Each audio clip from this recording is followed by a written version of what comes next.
guys, Romie Reviews here. Please like, comment, subscribe to get this video out. I'm doing this right before going to work, so that's why there's no green screen. The episode, though, this is episode 11 of season 3, and what is it called? It is called X's and Oh No's. So this episode's going to be centered around some confirmations for us, because we've been looking at this and saying, something about this doesn't seem right. The episode starts off with Karen, and Karen's out with Ray, and Ray's thinking they're supposed to have a date night, but Karen wants, bring up her charity and bring up, how much Alzheimer's has affected her mother and just her family, period. And it's very hard for Karen. Of course, it's always been very hard for Karen to discuss this stuff, so we understand that. So that's her way of essentially saying, look, this really does mean something to me. I'm not just saying this just because. Then we have this a little bit surprising scene between Ashley and Gizelle. Ashley and Gizelle essentially they're going shopping, but they're also talking about, what are they talking about? Oh, going to Robyn's event. So going to Robyn's event, mentioning that, well, I didn't like how Gizelle tried to flip it, and Ashley didn't go and kind of defend Monique in this moment, where Gizelle was trying to make it seem like, oh, Monique's trying to go and recruit people to come to her thing, and it's pretty messed up that she's doing that, and it's not fair. It's not fair to Robyn. First of all, Robyn and Monique aren't friends, so why would you think that Monique would do something that would aid Robyn?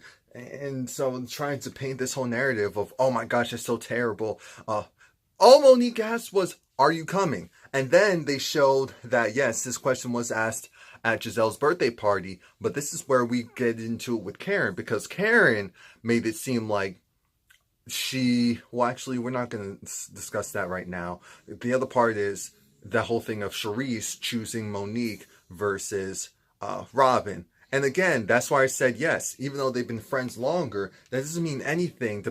It's a day-by-day, case-by-case situation. You don't know what happened with their friendship. You don't know if they were still really close or if they're just general friends. Clearly, she's been hanging out with Monique more. Speaking of Monique, Monique is happy because Chris, his work is slowing down a little bit of the off season for him, which means that she can go and finally, relax. He has the kids, and so that's great.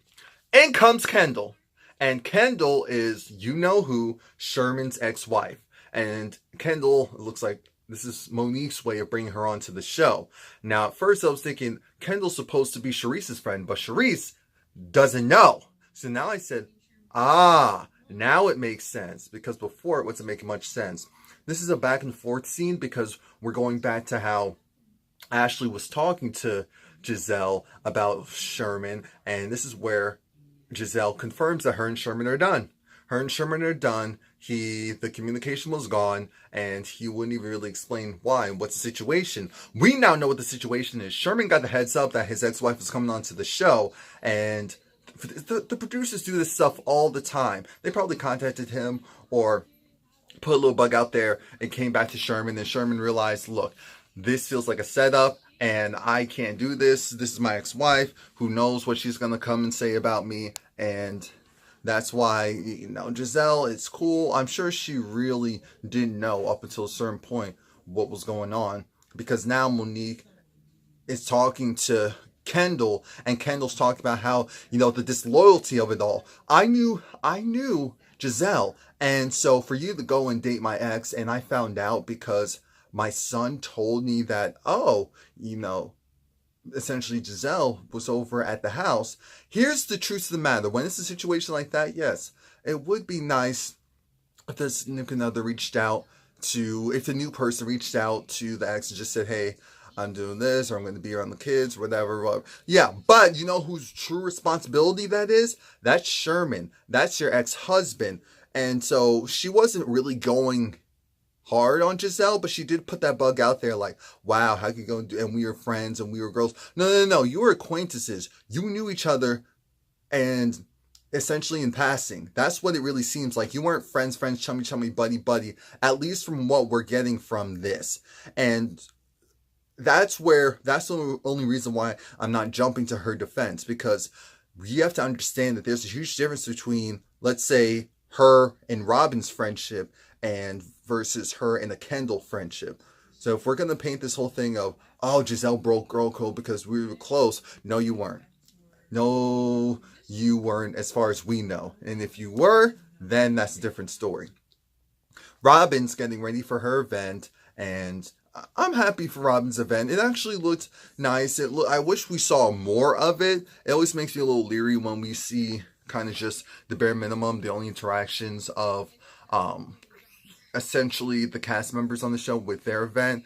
Like, even when these, at least when Monique, we saw the same amount as far as them actually talking. We saw Robyn talking at her event. We saw Monique talking at her event. But Monique really was more so just invited to be a general host.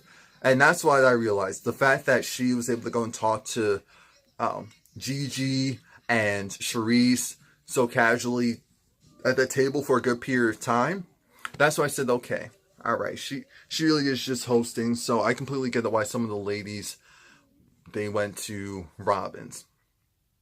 So Gizelle, and Robyn's really hurt. Before, she was trying to play it off, but this is where we get the confirmation that she is really hurt that her friend of all these years decided to go with someone else's event, because now we're hearing that also with Karen, that Karen decided that she wanted to, she knew she RSVP'd to Robyn's event first, but then at Gizelle's party, she was talking to Monique and said, "Oh my gosh, I said yes to her party. Oh, no, I'm coming to yours.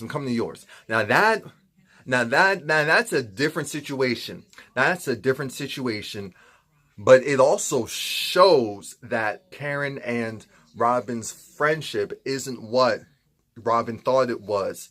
And I keep telling people, you can't go and say stuff and do slick stuff to people and expect them to react the way that maybe you would react or how they've reacted in the past. It's a case by case, trial by sword situation, an occasion. But you know who shows up? Candace shows up to Robyn's event, as she said she would. And I said, that's no problem. She's trying to see if she can build friendship with all the ladies. She even was cordial with Gizelle. Gizelle was cordial with her right back because it's a women empowerment event. Perfect. Ashley was there. Great. Let's see. While at Monique's event, she actually invited Kendall. And that look on Charisse's face said it all. Charisse was like, "Oh, we haven't talked in a while." She said that to Kendall, and Charisse had this borderline stank face because she saw the forest for the trees. She realized, wait, so now you're really going after the people that I know. First, it was your charity thing where you just opened up my Rolodex, called all these people that you don't really know but know me, and so they came on my behalf / yours in charity, and now you're doing this again? Are you just using me for contacts? And I understand why Charisse feels that way. Under normal circumstances, I would say, come on now. But it doesn't look good when you do this type of stuff. And then Karen comes along, and all the ladies look great because Monique's was a gala event. The only thing with Monique's event is that when Karen was there, this is where we find out that Karen actually knew Kendall longer than Gizelle. And I believe it. Again, this is probably a friendship where they've been friends longer, but they weren't just hanging out as much. And so Karen invited her to the O'Night O'Hare on hair gala event. But apparently Karen is charging tickets. But the way how because Monique told us, the way how Karen is charging for the tickets is a little off. Karen is charging them a certain amount, and you have to make the check out to Karen's company, not the charity. So there's no tax incentive to Karen's company. Karen went off because in her confessional she said, of course I'm doing that because all the stuff that's going on right now, the accounting needs to make sure that they can go and trace all the money back. So that's why I'm doing that there. But Monique, because apparently she said, Kendall, you can come free. And I said, okay, now we're being messy. Now this is messy. Now this is directed towards Gizelle, because we know Giselle's going to be there. And I saw the forest for the trees, her going at Monique and being a little psychic. Look, you're going to go and pay for it. And that's it. And there's no way talking about it. We're going to do this by the book. That's what's going to happen. Okay, thank you. I said, wait a minute. Monique's been one of the few people that's been in your corner this season. Let's not go and do that and be snipey, because we can change up quickly. We can do that with absolute quickness. Don't you ever get it too twisted. Let's not do that. And even at Robyn's event, Gizelle and Candace, of all people, were talking about, so Karen wants us to make the check out to her own company, her own LLC, and she's going to take that money and give it to the alt. Okay. And there's a nice little penny she's charging too. Okay. Robyn is still doing her house flipping thing. It sounds like her mom is at least partially financing it, so we're fine with that. Candace brings Chris to this very nice venue, and I mean, the venue is beautiful. The problem is, again, budget-wise, Chris was asked by Candace, so how much do you think the decor budget will be? And so Chris is trying to lay out, here's how much this entire thing would cost. Here's how much the per plate would cost. 300 people, 200 per plate. Now we got 60,000. You subtract it from the total cost of 165, or your total budget of 165. I don't know where the 165 came from, but we got to the 105 at the end. And Candace is like, look, I am smart, but those numbers, that doesn't work for me like that. That doesn't rock for me. Just tell me how much in particular is the decor budget. Essentially, Chris is trying to say it's not in our budget. That's what Chris is trying to say, but she wasn't catching it. It's not in our budget. What are you doing? Because she wants to go and put flowers on top of the ceiling, covering the whole ceiling. That's a huge open venue. That alone, you're complaining about catering? You're complaining about catering, and yet you're trying to go and do all this with the decor. And she's trying to say, oh, Chris is jaded, and her mother is jaded, and so that's why they're not so open to it. Wait a minute, was that a Scientology commercial? Oh, heck no. Was that Oh, it was. I don't even research that stuff. I don't even Google that stuff. Why did that come up? Anyway. So Candace was upset. She was like, look, let me stop talking. Let me, cállate la boca, so that before there is no wedding. I'm thinking, okay, Bridezilla, here it slowly comes. Everyone's trying to tell you the same thing. You don't want to listen, and then you get upset at them. We've seen this before. Monique is talking to Chris. They actually went to go and get their feet done. I said, okay, cool. And I appreciate the fact that Chris acknowledges, look, I do like to be pampered. And Monique said, yeah, her husband was a big super football star. And as being a big football star, you do need to cater to him. And just because he's not doing that anymore doesn't mean that he doesn't still expect that. And that's what I signed up for. But I still want to go and do my own thing. And clearly we see that Chris is really supportive. Just reinforce and just make sure we don't overextend ourselves. And that was nice. That was fine. What wasn't fine was Ashley and her dinner date with Michael. Ashley's dinner date with Michael. Michael just wanted to have a cute little dinner date. Ashley wanted to go and give us some content. So that's what she did. She decided, what's the situation with the baby thing? Whenever you talk to the people, you say one thing. When you come back to me, you say the other thing. What's up? Do you want to have this baby with me or no?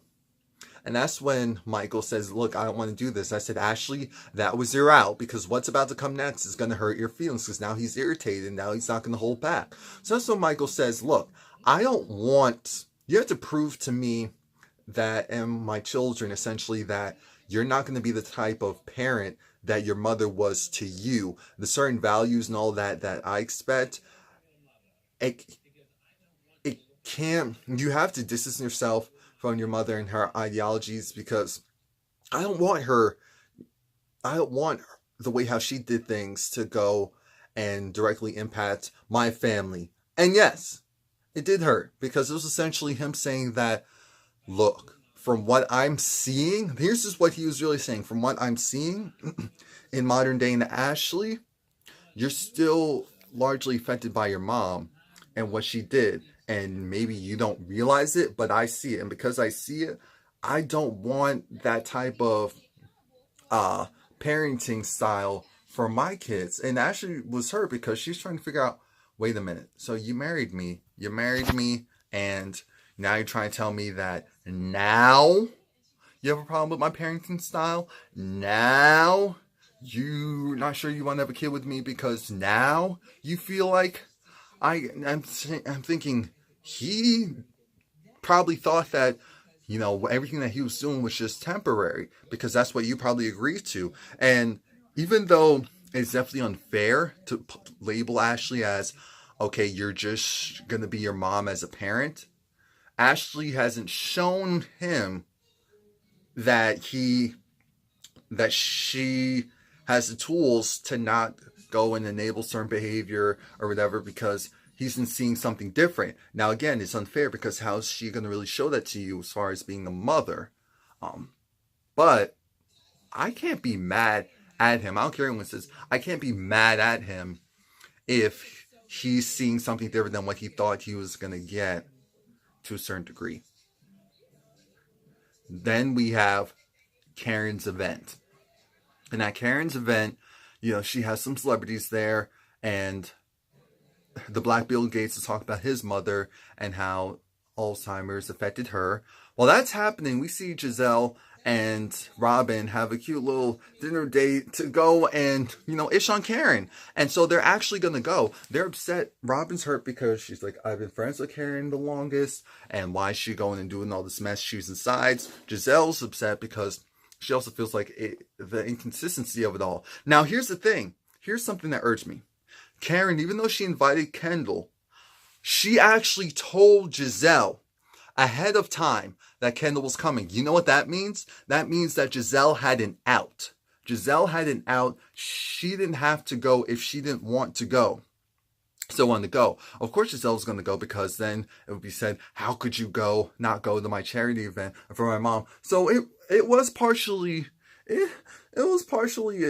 slap. But Karen told Gizelle she didn't want that type of mess in her event. So you know what Gizelle feels? She feels like, oh, it's a complete stab. You know that Sherman and his ex-wife, and me, And so because of that, now I feel like, wow, you're really trying to hurt me? You're really personally trying to go at me?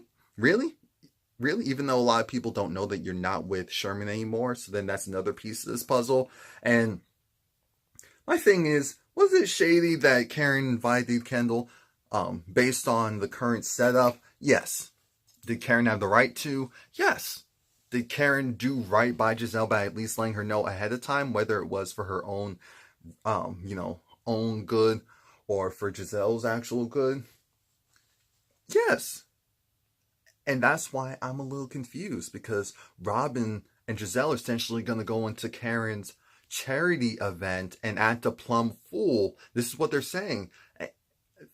Because they want to make sure that their voices are heard and let Karen know that she can't go and do this stuff. And I'm thinking Karen gave you more consideration than what you've done with her sometimes. So that's what I'm looking at. Then I'm like, you're really going to go into this important event of hers, this dear to her heart event, and do that? Really? Really? Because you're hurt. Both of you are hurt. Both of you are being very selfish and snarky. And again, you've done some really jabby stuff to her this past season. So I will have said, I'll catch her later. And then Charisse wanted some fun, so she brought some dude. Everyone was like, okay, whatever. What matters is